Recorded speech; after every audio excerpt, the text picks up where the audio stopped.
Тоқ күші деген ұғыммен танысайық.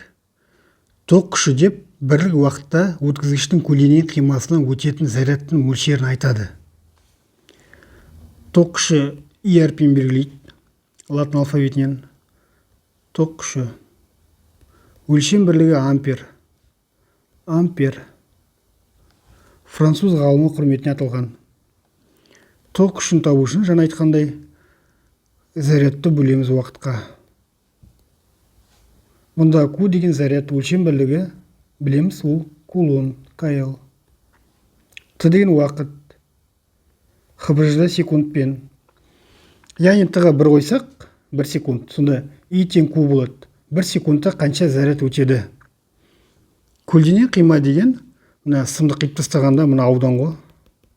Осы ауданнан 1 секундтан қанша заряд өтеді? Осы ауданнан. Соны тоқ күші деп атайды. Тоқ күшінің бағыты плюстен минуске бағытталады. Плюстен минуске қарай. Сонымен тоқ күшінің бағыты деп оң зарядталған бөлшектердің қозғалыс бағытын айтады. Е деген кернеулік, оны біз білеміз, ол да плюстен минуске барады. Ал енді осы тоқ күшіне кедергі жасайтын шаманы электр кедергісі деп атайды. Сонымен өткізгіштің электр кедергісі деп электр тоғын өткізуге қарсы әрекет жасайтын қасиетін айтады. Яғни бізде мұнда зарядтар қозғалып келе жатыр. Зарядтар қозғалып келе жатыр. Оң зарядтар. Осыған қарсы әрекет етеді. Мысалы, металл сымды алатын болса өткізгішті, ол деген кристаллық тор құрылымы. Кристаллық тор тоқ өткенде қызиды, қызғанда ол тербеле бастайды. Осы тербеліп, кристаллық тор осы бөлшектерге кедергі жасайды. Электр кедергісін латын R әрпімен белгілейді. Кедергі. Өлшем бірлігі Ом. Неміс ғалымның құрметіне аталған Ом деп. Кедергіні табу үшін ρ L бөлу S деген формула қолданамыз. Бұндағы L деген өткізгіштің ұзындығы.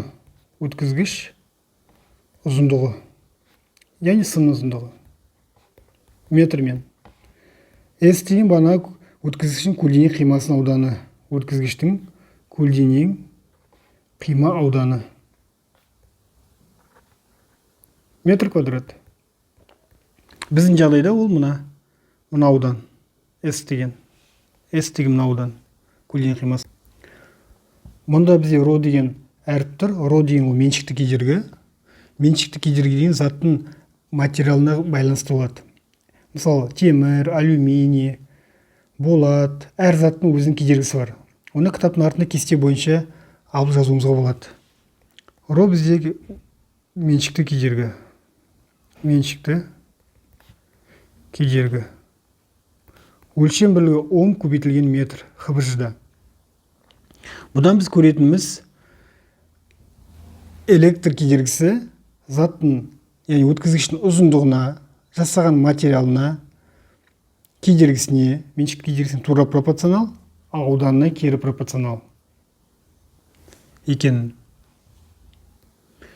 Келесі ұғым бізде электр кернеуі. Электр кернеуі тізбектің бір бөлігінен екінші бөлігіне бірлік зарядты, яғни Q тең 1 болса, тасу үшін кулон күші мен бөгде күштерінің жасаған жұмыстарын қосындысын айтады.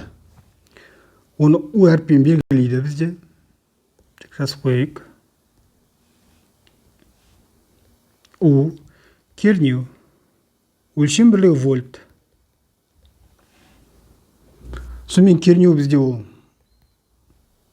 кулон күшінің жұмысының, бөгде күшінің жұмысының, зарядқа қатынастарының қосындысына тең.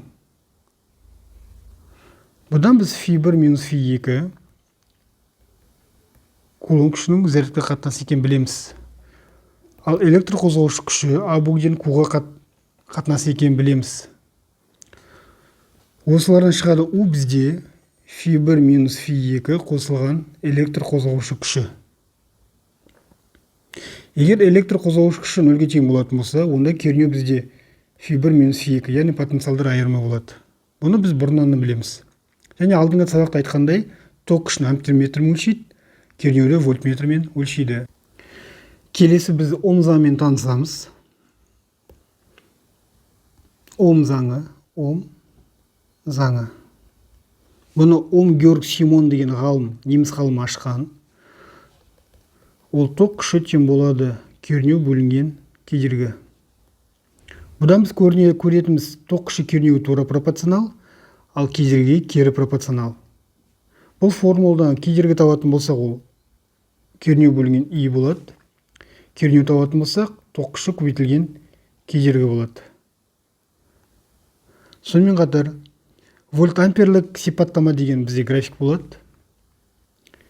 Яғни бізде мұнда ток күші болады, ампермен өлшенетін. Мұнда кернеу болады, У вольтпен өлшенетін.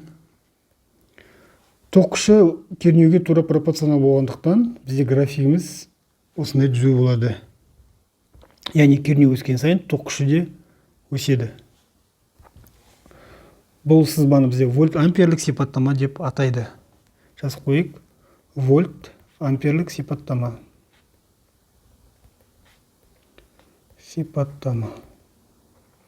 Яғни бұл графикті айтады. Есеп шығарғанда бізде осы бана кедергінің формуласы, Ом заңы, сосын ток күшінің формуласы, осы үшеумен барлық есеп шығады.